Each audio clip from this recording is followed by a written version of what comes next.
첫 번째로 컴퓨터 클럽하우스는 아이들에게 창작 경험을 할 수 있도록 지원했다는 점이에요. 아이들은 컴퓨터 클럽하우스에 와서 어떤 도구나 기술을 가지고 자신의 아이디어를 구체적으로 디자인해보고 뭔가를 만들어 봅니다. 예를 들어 아이들은 애니메이션이나 비디오를 만들기도 하는데, 그러면서 기술과 도구를 어떻게 사용할 수 있는지 스스로 배우게 돼요. 누군가로부터 지식을 전달받는 게 아니라 자신의 지식을 스스로 구성해 보는 거예요. 카드보드를 가지고 뭔가를 창작하는 일을 좋아했던 한 소녀가 있었는데, 이 아이는 나중에 비디오 편집에 대해 배우게 돼요. 그래서 자신이 습득한 기술을 가지고 카드보드로 만든 사물들이 움직이는 독특한 애니메이션을 제작할 수 있었어요. 컴퓨터 클럽하우스에선 다양한 기술과 도구들을 아이들에게 제공합니다. 음악 제작, 비디오 제작 도구, 웹, 프로그래밍, 애니메이션, 이미지, 3D 설계, 로봇 등등 어린아이들이 개인적으로 접하기 힘든 고가의 도구들을 아이들은 여기서는 쉽게 경험할 수 있습니다. 보통 아이들은 처음엔 쉬운 도구와 기술을 사용하다 점점 능숙해지면서 고급 기술을 사용할 수 있을 정도로 기술 수준이 향상됩니다.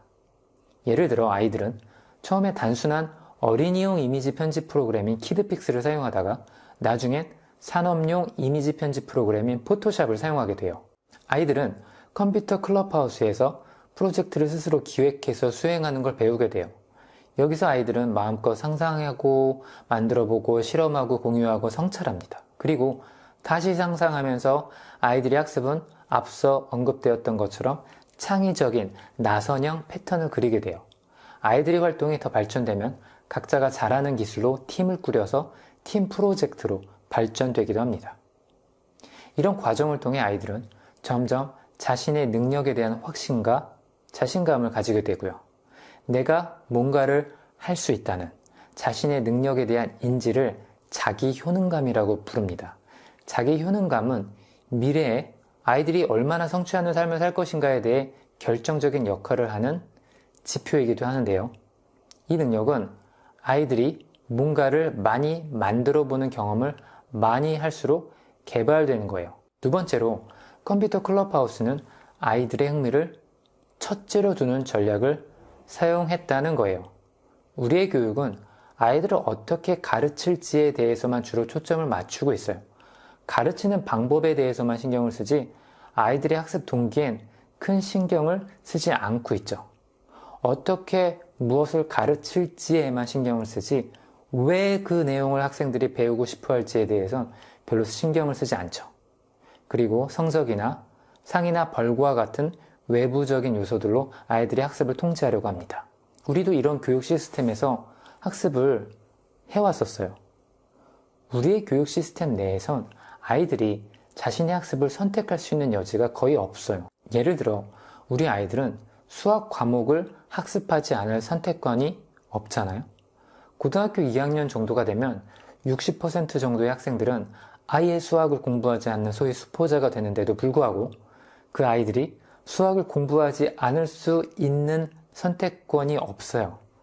자신의 학습을 선택할 수 있는 자율권이 없으니까 아이들에게 애초부터 열정이 생길 가능성이 너무 작은 거죠. 그러나 컴퓨터 클럽하우스는 우리의 정규 교육, 교과 과정과는 달리 아이들에게 선택권을 준다는 거예요. 아이들이 클럽하우스에 오고 안 오는 것도 자신이 선택할 수 있어요. 그런데 아이들 대부분 자주 클럽하우스에 옵니다. 클럽하우스에 오게 되면 무엇을 어떻게 누구랑 할지를 결정하게 되는데 이를 멘토들이 초반에 잘 도와줘요. 컴퓨터 클럽하우스가 성공한 비결은 아이들의 다양한 흥미들이 학습 활동으로 이어질 수 있도록 충분한 자원을 가지고 지원해 주었다는 거예요. 충분한 공간과 다양한 기술 도구들 그리고 멘토들의 지원을 바탕으로 아이들은 자신이 하고 싶은 것들을 마음껏 할 수 있었어요. 그림 그리는 것에 흥미가 있는 아이들은 그림을 그리고 디지털 도구로 그림을 편집하기도 하고 비디오 영상을 제작하기도 하고 로봇에 관심 있는 아이들은 레고 로봇으로 로봇을 제작하기도 해요. 이 모든 게 가능한 건 아이들의 흥미를 첫째로 둔다는 컴퓨터 클럽하우스의 운영 원칙 덕분이었던 거죠. 세 번째로 컴퓨터 클럽하우스는 학습자 커뮤니티 문화 조성을 해주었어요. 컴퓨터 클럽하우스가 성공할 수 있었던 이유는 기술, 도구, 멘토와 같은 물리적인 지원 이외에도 학습자 커뮤니티 문화가 잘 조성되어 있었기 때문이에요. 이런 문화가 조성되어 있지 않았다면 아이들이 이곳에 오지 않았을 거예요. 컴퓨터 클럽하우스는 이런 문화를 조성하기 위해 특별히 여러 가지 노력들을 기울였어요. 그런 노력들 중 하나는 컴퓨터 클럽하우스의 학습 공간 설계에서 찾아볼 수가 있어요. 보통 학교 교실이나 강의실의 공간 구조를 살펴보면 책상들이 일렬로 배열되어 있습니다. 아마 우리 모두가 이런 구조에 익숙해져 있을 텐데요. 이런 구조는 학생들이 전면만 보게 하는 구조입니다. 교사나 강사만을 바라보게 하는 구조이고 혹은 앞에 앉은 학생들이 뒤통수를 계속 바라볼 수 있는 구조라고도 할 수 있겠어요. 이런 공간 구조는 동료들과의 의사소통을 어렵게 합니다. 이런 건 교단에 있는 교사의 설명만 잘 들으라고 하는 교사 중심의 수업이라고 할 수 있어요.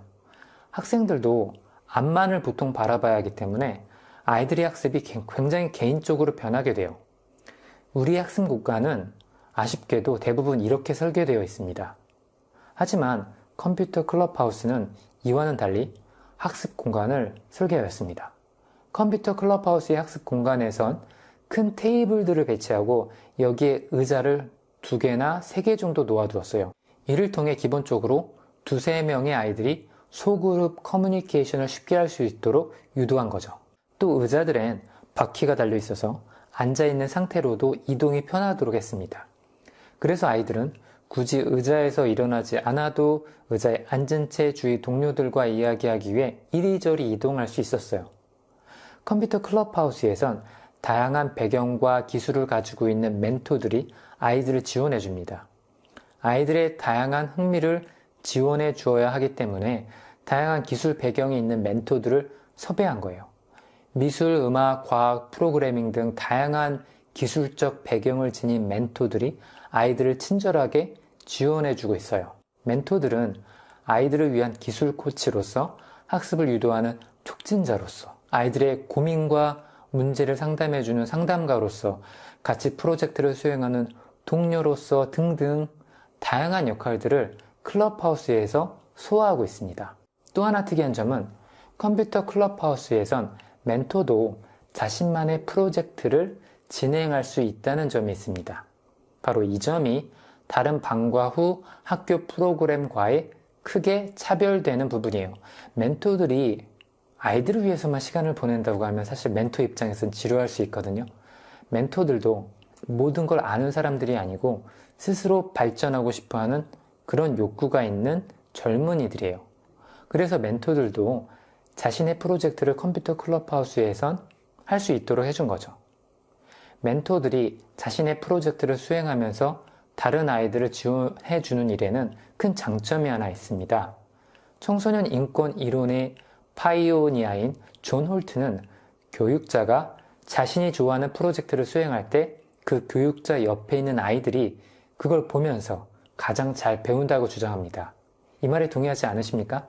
프로 수준의 기술을 가지고 있는 멘토가 뭔가를 만들고 있는 걸 보는 것만으로 아이들에겐 큰 학습적 효과가 있습니다. 사실 무언가를 구경하는 건 재밌지 않나요? 멘토들이 큰 캔버스에 멋진 그림을 그리는 작업을 한다든가 3D 소프트웨어로 건물 디자인을 한다든가 음악 소프트웨어로 음악을 제작하는 것 같은 작업들을 아이들이 옆에서 보는 것만으로도 아이들에겐 큰 동기부여가 될 수 있습니다. 나도 나중에 저런 거 해봐야지 이런 동기가 생길 수 있는 거예요. 컴퓨터 클럽하우스에선 아이들도 기술에 능숙해지면 나중엔 멘토 역할을 하게 돼요. 그런 아이들은 학습자 입장에서 어떻게 프로젝트를 시작해야 하고 클럽하우스에서 어떻게 활동할 수 있는지를 실제로 체험한 경험자들이기 때문에 초보 학습자들을 도와줄 수 있는 가장 적합한 멘토들일 수 있어요. 아이들에겐 세대차가 나는 선생님의 조언보다는 몇 년 터울의 선배의 조언이 훨씬 의미 있게 다가올 수 있는 거죠. 컴퓨터 클럽하우스에서는 도구들이나 포트폴리오 진열도 멋지게 해놔요. 멋져 보여야 아이들에게 흥미가 생길 수 있으니까요. 프로젝트 결과물인 포트폴리오를 레일 등으로 빛을 쏴주어서 더욱 강조되어 보이게 합니다. 박물관이나 미술관에 가보면 이렇게 레일 등으로 작품들의 빛을 쏴주죠. 그러면 작품이 더욱 강조되어 보여서 멋져 보이죠. 마찬가지로 아이들도 전시된 포트폴리오 작품들을 보고 진지한 태도를 가지게 돼요. 전시된 작품들을 보면 멋져 보이고 그래서 자신도 이 학습 공간에서 그런 작품들을 만들고 싶다는 동기를 가지게 될 수 있는 거죠. 컴퓨터 클럽하우스가 성공할 수 있었던 마지막 이유는 서로가 존중하고 신뢰하는 문화가 형성되어 있었기 때문이라는 거예요. 아이들이 처음에 컴퓨터 클럽하우스에 와서 보통 첫 번째로 하는 질문은 제가 이것들 사용해도 돼요? 이 질문이에요. 개인적으로라면 한번 구경하기도 어려울 고가의 디지털 장비들을 보고 아이들은 저런 것들을 자신들이 사용할 수 있는지 몰라서 처음엔 약간 두려워해요. 그러면 멘토들이 아이들에게 당연히 자유롭게 사용할 수 있다고 말하면서 아이들을 안심시켜줍니다. 많은 경우 우린 어린아이들의 비싼 장비나 물건을 못 만지게 하죠. 아이가 고장내거나 손상을 시킬까봐 아예 접촉할 기회를 주지 않죠. 하지만 컴퓨터 클럽하우스에선 아이들이 자유롭게 마음껏 안심하고 비싼 장비들을 사용할 수 있는 것을 알고 나서 무척 좋아요. 이건 다르게 해석해보면 컴퓨터 클럽하우스가 아이들을 존중하고 있다는 것을 보여주는 거예요. 또 아이들을 신뢰한다는 걸 보여주고 있는 것이기도 해요. 고가의 장비들을 사용하면서 아이들은 자기가 신뢰받고 있다는 걸 느껴요. 고가의 장비들을 자신들이 사용할 수 있다는 사실 자체가 아이들을 존중한다는 걸 보여주는 거거든요. 컴퓨터 클럽하우스에선 어떤 아이디어도 판단하거나 비난하지 않아요. 새로운 아이디어들은 환영받고 멘토들은 아이들의 아이디어를 프로젝트로 구현할 수 있도록 친절하게 도와줍니다. 아이들은 이 학습 공간에선 자신의 아이디어와 시도가 누구에게도 비난받지 않고 실패해도 전혀 문제 없다는 것을 경험하게 되고 그래서 자신이 하고 싶은 것들을 더욱더 마음껏 시도할 수 있게 되는 거죠. 이런 과정 속에서 아이들은 멘토들과 또 동료들과 즐겁게 소통하며 서로를 신뢰하는 일을 경험하게 됩니다. 기술만 배우는 게 아니라 사람들과 상호 신뢰하는 법을 배우게 되는 거죠. 아이들의 열정을 불러일으킬 수 있는 방법과 관련하여 컴퓨터 클럽하우스 사례에서 우리가 배울 수 있는 점은 가능한 아이들에게 자율권을 많이 주면서 아이들의 흥미를 프로젝트로 구현할 수 있도록 기술적 지원을 해주고 아이들의 아이디어와 새로운 시도를 그 누구도 비난하지 않는 문화를 만들어주는 거예요. 이번 강의에선 아이들이 수업에서 열정이 생기게 할 수 있는 여러 가지 전략들을 살펴보았어요. 정리해보자면 아이들에게 창작해 볼 수 있는 기회를 제공하는 것이 중요하다. 단편적으로 지식을 전달하는 수업을 하지 말자고 했었죠. 아이들에게 자율권을 많이 부여하면서 자신이 하고 싶은 것을 할 수 있도록 해주고 동료들과의 의사소통을 촉진하기 위해 공간 배치에도 신경을 써야 한다는 걸 알 수 있었어요.